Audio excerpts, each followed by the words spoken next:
Kidnappings are making headlines across the country, and that's in the recent weeks. Another 2 kidnapping cases were reported today, with the victims being taken in Fordsburg and in Durban.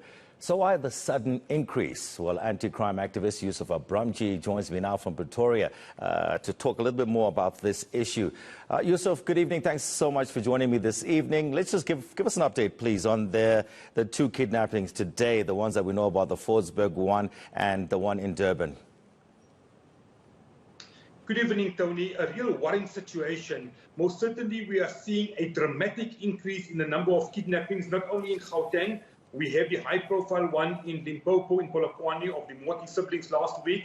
This afternoon, at about 2 o'clock, a businessman was taken at gunpoint by 3 or 4 heavily armed men in Fountain Street in Fordsburg. Luckily, that victim was released an hour or so later on. We are now told it could have been a bank following.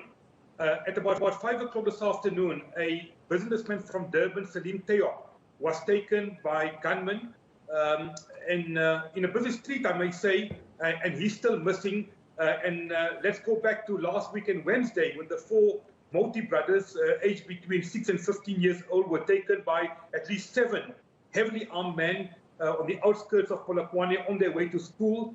It's almost a week now, and they are missing. We had a Johannesburg businessman, a builder, and Hussein Ishaq, age 64. He was taken at gunpoint. He is also still missing. Yeah. And we had a Chinese national also just last week was taken. There were a number of other smaller kidnappings. So, Tony, most certainly we are seeing an increase, a very worrying situation, to the extent that I now will say that the time has now come for President Cyril Ramaphosa to personally intervene and make sure that the law enforcement agencies bring an end, because the situation is very worrying. So, Yusuf, is there a particular modus operandi that these criminals use, and do they have a particular, they're targeting a particular type of victim? Most certainly. So what we have, Tony, is two groupings of kidnappers. The one is highly organized. They have heavy firepower. They have a lot of resources. And now they're even going for softer targets like children. These people come and they take you by surprise, and they would demand millions and millions of rands. Very often the money is, you are ordered to pay the money into a foreign bank account or at an exchange in Dubai.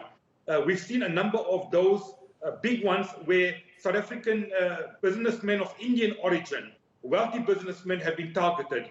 Then we have the so-called smaller groups, similar to what we seen in Fordsburg today, and also a number of incidents in the Fordsburg, Mayfair, Durban area, even Cape Town, where these people are now trying to make a quick buck. These so-called copycat gangs, the guys going for the quick buck, they'll demand anything from 20,000 rand to 200,000, 300,000, 400,000 rand, sometimes a bit more, and they will try to make a quick buck. You'll then have to go over and hand over the money. The families will have to hand over the money. And the worrying part is, Tony, in some cases, they can even keep their victims up to 6 to 8 months. We know that a wealthy businessman from Cape Town is now missing for over a year and a half. There's no sign of him. An Indian national was taken in Johannesburg last year. He is still missing. And we're also finding that a lot of foreigners are being targeted. Indian nationals, Pakistani nationals, Somalis, and even people from neighboring countries, Tony. So, Yusuf, one wonders then about crime intelligence. What are the police doing about this scourge that we're witnessing right now?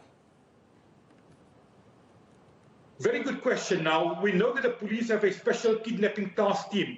I believe that they are hopelessly under-resourced. The biggest problem we have in South Africa is poor crime intelligence.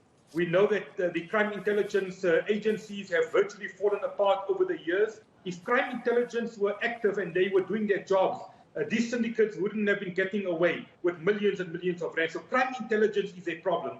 Secondly, I don't want to give the game away, but these criminals try to be one step ahead. They're using technology. They're trying to make their ransom demands. And let me point out, these are purely kidnappings for ransom. They're trying to make their ransom demands using certain apps on their phones, which makes it difficult for police to track. But I'm sure that with the help of the FBI and other international law enforcement agencies, South Africa will be able to crack this particular problem. So I've also been on record as saying, Tony, that there is no doubt in my view that corrupt criminal